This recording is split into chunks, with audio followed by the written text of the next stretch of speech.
Baik, berikutnya kita akan membahas mengenai eh, pengujian hipotesis ya, tapi pengujian hipotesisnya untuk lebih dari dua populasi.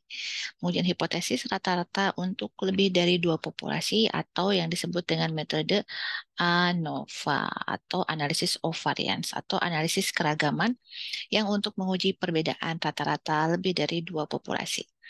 Kita masuk ke contoh soalnya. Dalam sebuah percobaan biologi, empat konsentrasi bahan kimia digunakan untuk merangsang pertumbuhan sejenis tanaman tertentu selama periode waktu tertentu. Data pertumbuhan dalam satuan sentimeter dicatat ya dari tanaman yang hidup. Nah, konsentrasinya ada empat jenis konsentrasi, satu, dua, tiga, dan empat, yang menyebabkan terjadinya empat kelompok independen di sini ya. Karena keempat konsentrasi ini diberikan kepada tanaman yang berbeda-beda, di mana setiap konsentrasi memiliki sampel. Konsentrasi pertama diberikan kepada empat tanaman, konsentrasi kedua diberikan kepada lima tanaman, tiga, enam, kemudian yang keempat diberikan kepada lima tanaman ya.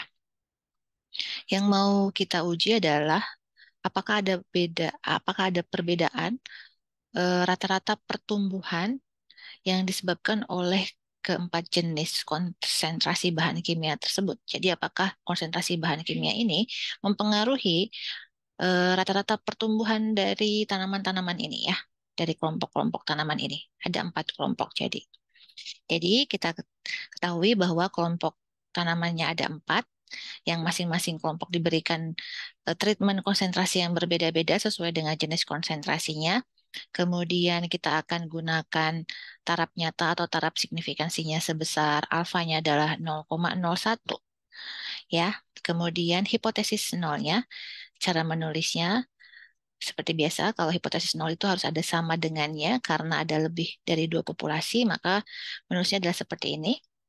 Kemudian hal alternatifnya tidak ada kurang dari atau lebih dari atau tidak ada satu arah ya. Jadi hal alternatifnya adalah minimal ada satu pasang atau ada satu pasang populasi yang memiliki rata-rata yang berbeda. Nah, kita akan mengerjakannya dengan menggunakan metode model ANOVA. Kita ingat bahwa model ANOVA itu persamaannya adalah seperti ini ya, nilai observasi sama dengan nilai rata-rata keseluruhan ditambah dengan efek treatmentnya ditambah dengan efek error atau efek spesifik dari errornya. Di mana kalau kita jadikan persamaannya sampel menjadi XIJ sama dengan ini adalah rata-rata keseluruhan, X bar dot dot, lalu ada efek dari treatment ya. Treatment itu adalah X rata-rata dari setiap kelompok dikurangi rata-rata keseluruhannya, ditambah dengan nilai masing-masing observasi, dikurangi dengan nilai rata-rata kelompoknya. Ya, misalkan I itu adalah kelompok, C itu adalah observasi ya. Nah, kita boleh mengerjakannya berdasarkan model ANOVA ini. Boleh juga nanti dengan cara rumus yang lebih ringkasnya, tapi harus dihafal ya. Nah, pertama kita boleh mengerjakannya dengan cara yang model ANOVA, berarti kita bisa menghitung terlebih dahulu adalah kita perlu menghitung rata-rata setiap kelompok. Ini rata-rata untuk kelompok pertama, hitung saja rata-ratanya ini berapa, dijumlahkan semua lalu dibagi 4, dapatlah nilainya adalah 8,875. Kemudian rata-rata untuk kelompok 2 jumlahkan semua lalu dibagi dengan 5, dapatlah 8,16. Kemudian yang kelompok 3 dijumlahkan semua lalu dibagi dengan 6, dapatlah 6,7. Kemudian untuk kelompok 4 dijumlahkan semua dibagi dengan 5, dapatlah 6,88. Kemudian kita juga perlu rata-rata keseluruhan, dijumlahkan saja semuanya lalu dibagi dengan jumlah total observasinya berapa. 4 tambah 5, 9, 9 tambah 6, 15, 15 tambah 5, 20. Jadi semuanya 20, totalkan semua dibagi dengan 20, dapatlah 7,545. Lalu kita buat persamaan seperti ini, buat observasinya di sebelah kiri seperti ini ya. Tulis seperti ini. Jadi 8,2, 8,7 dibuat berbentuk baris seperti ini ya. Lalu untuk yang kelompok kedua 7,7 sampai 8,0 dibuat menjadi baris kedua. Untuk kelompok 3 dibuat baris ketiga, kelompok 4 dibuat baris keempat. Lalu yang sebelah kanannya terdiri dari rata-rata keseluruhan. Tuliskan nilai rata-rata keseluruhannya yaitu 7,545. Dituliskan sebanyak observasinya yang sebelah kiri. Kalau sebelah kiri 4, maka ini tuliskan 4. Kalau 55, 66, 55 gitu ya. Ini adalah expert dot dot. Lalu ditambahkan dengan efek treatmentnya. Efek treatmentnya adalah nilai rata-rata setiap kelompok dikurangi rata-rata keseluruhan. Ini adalah efek treatment. Boleh pakai alfa, boleh pakai tau, ya. Boleh pakai tau i, gitu. Boleh pakai alfa i. Nah, untuk alfa i atau tau i atau efek treatment tadi rumusnya adalah rata-rata per kelompok dikurangi dengan rata-rata keseluruhan, berarti untuk kelompok 1, 8,875 dikurangi dengan 7,545. Nah, nilainya adalah 1,33. Ditulis sebanyak observasinya yang sebelah kiri. Ada 4, berarti tulis sebanyak 4 kali. Lalu yang ke kelompok 2 berarti rata-rata kelompok 2 dikurangi rata-rata keseluruhan. Kelompok 2, 8,16 dikurangi dengan 7,545, diperoleh nilainya adalah 0,615, dituliskan sebanyak observasinya.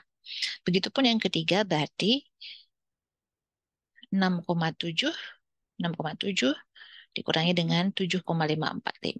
Dapatlah nilainya adalah min 0,845, dituliskan sebanyak observasi yang sebelah kiri.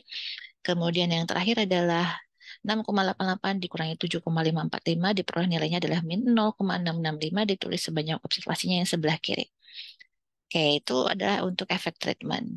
Untuk efek dari errornya atau spesifik efeknya, tadi rumusnya adalah nilai setiap observasi dikurangi dengan rata-rata setiap kelompok. Jadi, kita tahu observasinya di sebelah kiri 8,2 dikurangi dengan 8,875, dituliskan hasilnya adalah 0 min 0,675. Yang kedua, berarti 8,7 dikurangi dengan 8,875, hasilnya adalah min 0,175. Seterusnya begitu. Berarti yang terakhir ini yang 0,22 didapatkan dari 7,1 dikurangi dengan 6,88, ya, dapatlah 0,22. Nah, oke, kita sudah dapat persamaan untuk model ANOVA-nya untuk soal tersebut. Maka berikutnya untuk menghitungnya, kita untuk membuat tabel ANOVA itu kita membutuhkan jumlah kuadrat kolom atau JKK atau sum square treatment, ya, atau bisa juga disebut sum square between. Ada juga yang menulisnya sum square between. Itu adalah penjumlahan dari efek treatment ini. Penjumlahan kuadratik karena namanya sum square atau JK, jumlah kuadrat. Jadi nilai semua efek treatment ini kita kuadratkan dulu, kuadratkan, kuadratkan, semuanya kuadratkan. Lalu dijumlahkan, dapatlah nilainya adalah 15,462. Ya, jadi sebenarnya rumusnya itu untuk JKK itu adalah tinggal kita tambahkan begini. Ininya dikuadratkan. Tuh ya.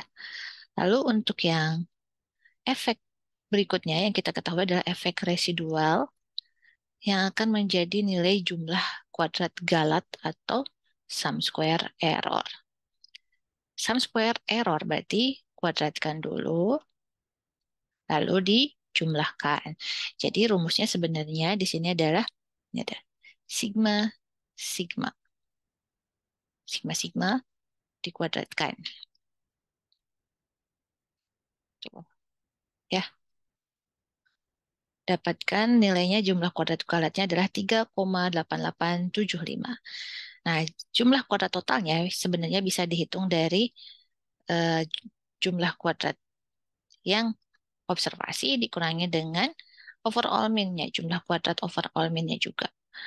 Dapatlah jumlah kuadrat total atau karena kita sudah memiliki prinsip bahwa di dalam tabel ANOVA itu jumlah kuadrat total itu akan sama dengan penjumlahan dari komponen-komponennya, yaitu treatment ditambahkan dengan error, maka jumlah kuadrat total bisa kita hitung dengan cara menjumlahkan saja JKK dan JKG-nya, dapatlah 19,3495. Ya. Oke, kita sudah dapat. Berikutnya kita harus menghitung degrees of freedom-nya. Untuk sum square treatment atau untuk keragaman kelompok atau kolom, degrees of freedom-nya adalah jumlah kelompok dikurangi satu. Tadi kelompoknya ada 4, dikurangi satu jadi 3. Kemudian untuk degrees of freedom-nya untuk error itu, nah ini ada cara lain untuk mendapatkannya, bisa dari total dulu. Total itu degrees of freedom-nya adalah n min 1. Tadi n-nya adalah 20, dikurangi 1, 19. Nah, maka error itu adalah selisih antara total dengan treatment. 19 dikurangi dengan 3, yaitu 16. Ya, karena kalau kita membuat tabel ANOVA, itu penjumlahannya harus konsisten ya. Jadi treatment ditambah error harus sama dengan total. Begitupun degrees of freedom-nya. Ya, oke. Atau apa rumusnya kalau tidak mau menggunakan eh, total dikurangi treatment bisa juga dengan NK min K atau sigma N min K. Berapa total observasi semuanya? 20 dikurangi 4. Nah, kalau NK itu apa kalau NK? NK akan sama dengan sigma N jika jumlah observasi atau sampel di setiap kelompoknya sama semua. Kebetulan kita jumlah sampelnya per kelompok beda-beda, jadi jangan menggunakan N kali K ya. Totalkan aja semuanya sigma N-nya. Ditotalkan aja semuanya ada 20. Nah, berikutnya untuk tabel ANOVA kita akan menghitung mean square. Mean square itu rumusnya adalah, jika ini adalah kolom kedua, ini kolom ketiga, rumusnya adalah kolom kedua dibagi dengan kolom ketiga atau sum square dibagi dengan degrees of freedom-nya. Berarti kita akan mendapatkan mean square treatment atau eh, rata-rata jumlah kuadrat kolom ya, atau mean square treatment. Lalu di bawahnya kita akan mendapatkan mean square error atau nilai tengah dari jumlah kuadrat galat. Itu nilainya adalah kolom 2 dibagi kolom 3 atau nilai sum square-nya dibagi degrees of freedom-nya. Berarti untuk yang mean square treatment 15,462 dibagi dengan 3. Kemudian untuk mean square error 3,88 dibagi dengan 16. Oke, nah kemudian kita masuk ke statistik ujinya untuk menguji perbedaan rata-rata keempat populasi dengan menggunakan F. F itu rumusnya adalah MSTR per MSE. 5,154 dibagi dengan 0,243. Ya, saya belum ngecek ini apakah betul penghitungannya. Dihasilkan penghitungannya adalah 21,212. Coba dicek ya. Jadi 5,154 bagi dengan 0,243. Lalu kita bandingkan dengan F tabel. F tabelnya tadi alfanya 0,01. Nah, untuk lebih dari dua populasi ini tidak ada alfa per 2 ya. Jadi pakai alfa 0,01 dengan degrees of freedom-nya V1, V2. V1-nya, sorry, ya betul, V1, V2. V1-nya adalah degrees of freedom-nya yang sum square treatment. Yang ini, K-1, yaitu 3. Lalu degrees of freedom yang keduanya adalah degrees of freedom-nya dari error, yaitu 16. Jadi 3,16. Cari di tabel, dapatlah nilainya 5,29. Bandingkan berikutnya, berarti nilai kritisnya itu adalah 5,29 ya. Jadi anggaplah ini gambarnya. Kemudian kita dapatkan titik 5,29 di sini misal ya. Lalu kita dapat statistik hitung. Ini sebenarnya namanya statistik hitungnya 21,212. Lebih besar. Maka keputusannya adalah tolak H0. Ya, karena critical regionnya itu adalah tolak H0 jika F hitung lebih besar daripada F tabel. Tolak H0 berarti artinya dengan tingkat kepercayaan berapa tadi? Dengan tingkat kepercayaan, dengan tingkat signifikansi 1% atau dengan tingkat kesalahan 1%, menunjukkan bahwa minimal terdapat ada sepasang rata-rata yang berbeda antara yang berbeda ya dari yang dihipotesiskan nol ini. Jadi minimal ada sepasang yang berbeda. Nah, berikutnya sebenarnya kita harus mencari tahu pasangan manakah yang berbeda di antara keempat kelompok tersebut. Nah, kita bisa lanjut dengan uji comparison, uji perbandingan, multiple comparison ya. Uji perbandingan berganda. Boleh dengan menggunakan Duncan, boleh juga menggunakan Tukey. Ya, caranya adalah kita urutkan terlebih dahulu rata-rata kelompoknya dari yang terkecil ke yang terbesar. Misalkan kita menggunakan Duncan ya. Nah, tadi kan sudah dapat X bar 1 sampai X bar 4. Kita urutkan yang terkecil mana? Yang terkecil adalah X bar 3, kemudian yang berikutnya adalah X bar 4, lalu X bar 2, lalu X bar 1. Diurutkan menjadi seperti ini, diurutkan. Udah urutan dari yang terkecil ke yang terbesar. Lalu kita akan bandingkan dengan statistik ujinya itu menggunakan dan kan kita akan menghitung nilai R-nya. Ya, kita akan menggunakan nilai R-nya, di mana nanti RP-nya itu sama dengan RP dikalikan dengan MSE per N. Nah, kalau misalkan eh, nilai selisih dari setiap pasangan rata-rata itu nilainya lebih besar daripada RP, maka berarti ada perbedaan yang nyata. Tapi kalau lebih kecil berarti tidak ada perbedaan yang nyata. Ya, P itu apa sih? P itu adalah jumlah kelompok yang dibandingkan secara bersamaan ya. Nah, karena sudah diurutkan dari X bar 3 ke X bar 1, nah kita akan mengujinya dari yang terbesar dulu. X bar 1 kan tadi yang terbesar ya. Kita uji X bar 1 dengan X bar 2 ada perbedaannya tidak ya? Oke, kita berarti X bar 1, X bar 2 dihitung selisihnya tadi 0,715. Hitung aja selisihnya seperti biasa. X bar 1-nya 8,875 dikurangi 8,16 diperolehlah nilainya 0,715. Lalu kita hitung R2. Duanya itu apa sih? P-nya. Jadi dari X bar 1 ke X bar 2 ini ada dua rata-rata atau dua kelompok. Maka P-nya sama dengan 2. Dimasukkan R kecil ketika 2, 4,131. Dikalikan MSE-nya itu adalah yang atas. MSE-nya. Yang ini, yang dari tabel ANOVA. 5,154. Oke,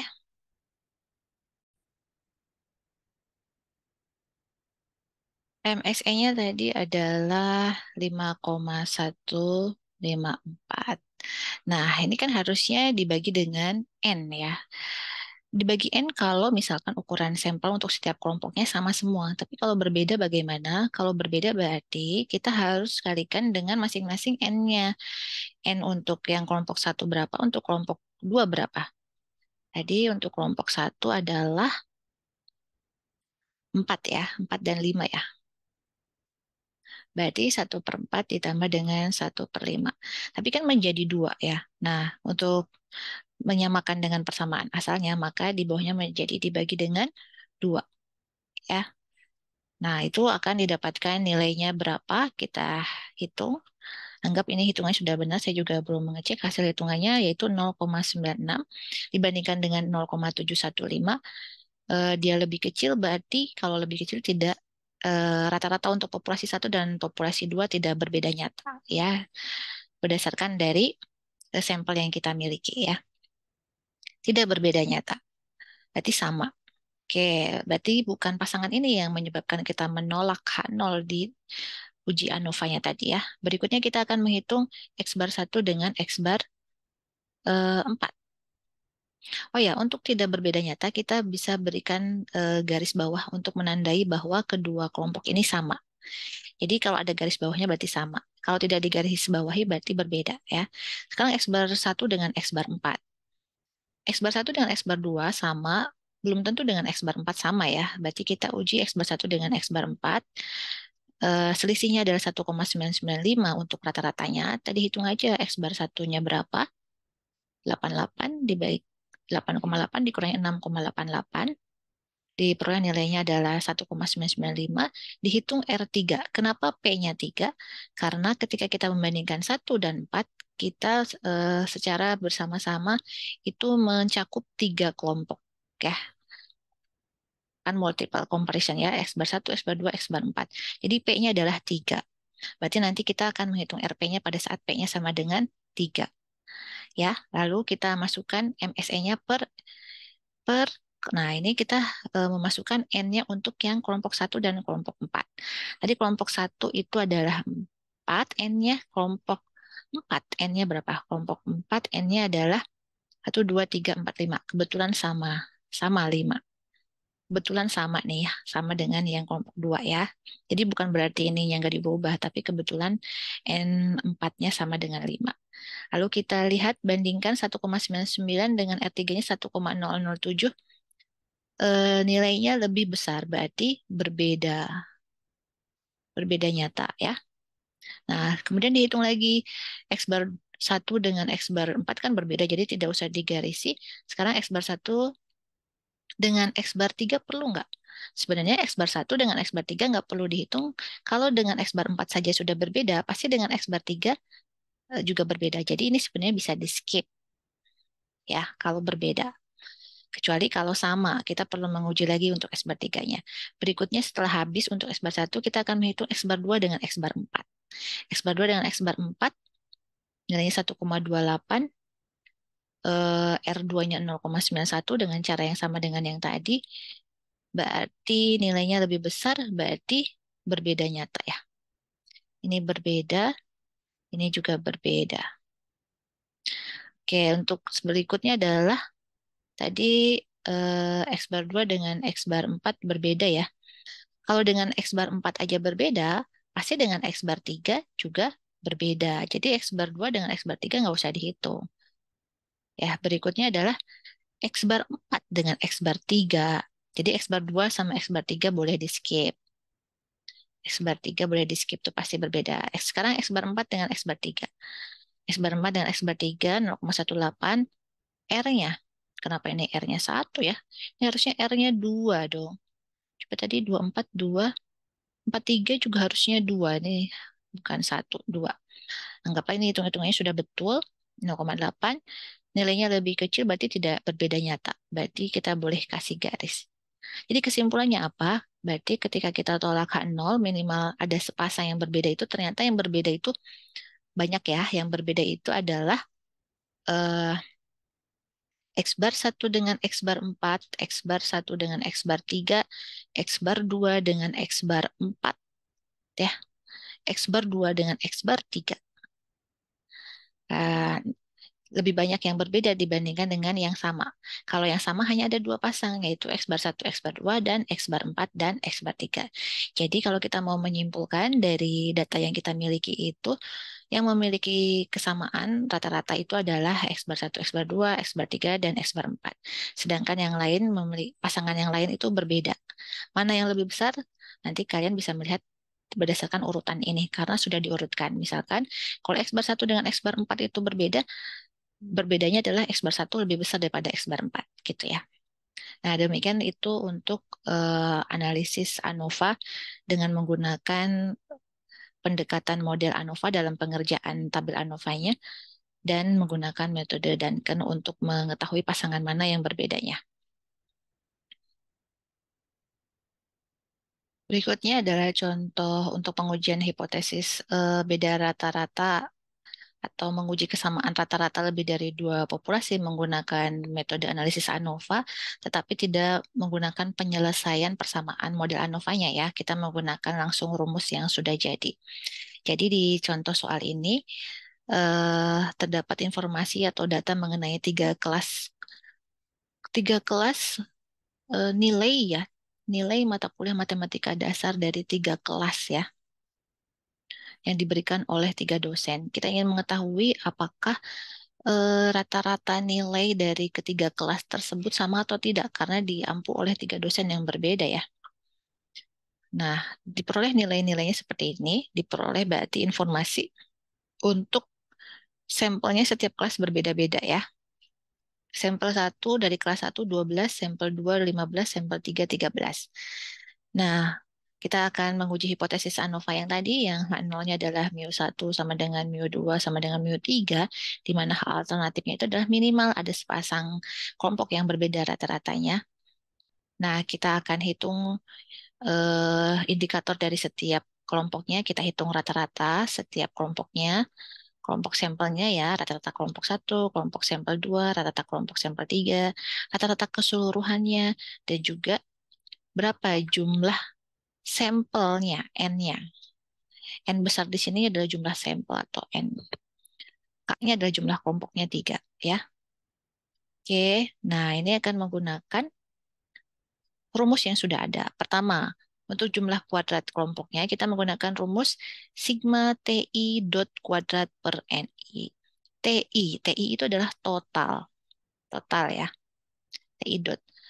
Jadi kalau I itu adalah kelompok, berarti ini dia adalah total nilai pada kelompok satu kuadrat. Lalu kalau T dot dot kuadrat itu adalah total keseluruhan. Ya, total keseluruhan. Jadi sekali lagi tadi kan ada 3 populasi ya. Ini adalah dari setiap populasi diambil kelompok satu, kelompok 2, kelompok 3. Jadi T1 dot ini adalah total nilai keseluruhannya. T2 dot adalah total nilai keseluruhan kelompok sampel 2. T3 dot adalah total nilai keseluruhan sampel kelompok 3. Lalu T dot dot yang mana? T dot dot adalah yang ini. Ya, ditotalkan semuanya lalu dikuadratkan dapatlah T dot dot kuadrat ya. Jadi totalkan dulu baru dikuadratkan. NI-nya berarti NI-nya masing-masing kelompok, jumlah sampelnya. Oke, kita dapat CKK-nya seperti ini. Rumusnya ya, untuk CKT rumusnya adalah XIJ kuadrat min T dot dot kuadrat. XIJ itu adalah nilai dari masing-masing observasinya di sini. Ini namanya XIJ.